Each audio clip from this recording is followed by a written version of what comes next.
देश के इतिहास में पहली बार किसी ने वोट की धांधली का इतना तगड़ा लाखों कागजात के ऊपर आधारित एक प्रमाण पेश किया है।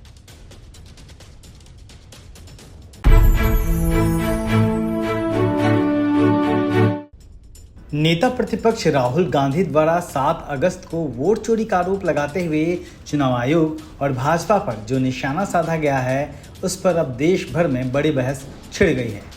राहुल गांधी ने जिस तरह सबूत दिखाकर अपनी बातों को साबित किया है, वह चुनाव आयोग के काम करने के तरीके पर बड़ा सवाल खड़ा करने वाला है। इस मुद्दे पर देश के अलग अलग हिस्सों से बुद्धिजीवियों और राजनीतिक विश्लेषकों की प्रतिक्रियाएं आनी शुरू हो गई हैं। चुनाव विश्लेषक योगेंद्र यादव ने इस मुद्दे पर एक वीडियो जारी करते हुए तमाम सवाल उठाए हैं। उनका कहना है कि अगर एक विधानसभा में 1 लाख फर्जी वोटर हैं और अगर यह पूरे देश में हो रहा है, तो चुनाव और लोकतंत्र का क्या अर्थ रह जाएगा। मैं 1977 से चुनाव देख रहा हूं। पिछले 35 साल से चुनाव पे रिसर्च की है, लिखा है, बोला है। पूरी दुनिया में जाके भारत के चुनाव का डंका बजाया है। अमेरिका, इंग्लैंड को समझाया है कि आपको भारत के चुनाव आयोग से सीखना चाहिए।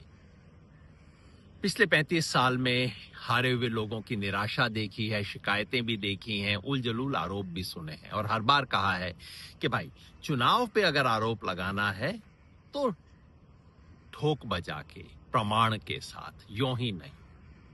महाराष्ट्र में और उससे पहले मध्य प्रदेश में मेरे मन में भी शंका हुई कि ये परिणाम तो ठीक नहीं लग रहा, कुछ तो गड़बड़ है, लेकिन प्रमाण हाथ में नहीं था। कल नेता विपक्ष राहुल गांधी ने जो प्रमाण पेश किए, देश के इतिहास में पहली बार किसी ने वोट की धांधली का इतना तगड़ा लाखों कागजात के ऊपर आधारित एक प्रमाण पेश किया है। आरोप क्या है कि एक ही विधानसभा क्षेत्र में 1 लाख फर्जी वोटर थे। मतलब कम से कम 15-20% फर्जी वोटर वहां रहे। सोचिए, बाकी जगह ये स्थिति हो तो लोकतंत्र का क्या मतलब है, चुनाव का क्या मतलब है।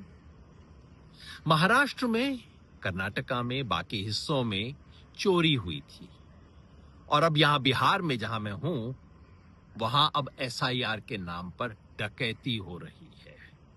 चुनाव आयोग को क्या करना चाहिए था? चुनाव आयोग कहता हम इसकी जांच करेंगे, किसी से गलती हुई है उसको सस्पेंड करेंगे और देश के सामने पूरे तथ्य लेके आएंगे। कर क्या रहा है? धमका रहा है। चुनाव आयोग नेता विपक्ष को धमका रहा है। एफिडेविट दो, झूठे पाए जाओगे तो जेल में जाओगे। मतलब चोर की दाढ़ी में तिनका। एक बात साफ है, जो कर लीजिए, इस देश को सच पता लगेगा और सब याद रखा जाएगा। साफ है कि राहुल गांधी ने जो मुद्दा उठाया है, वह इतनी जल्दी थमने वाला नहीं है और सत्ता पक्ष की चुप्पी भले ही इस मुद्दे पर बनी हुई हो, लेकिन लोगों के सवाल अब उठने शुरू हो गए हैं। Bureau report, Delhi Dastak.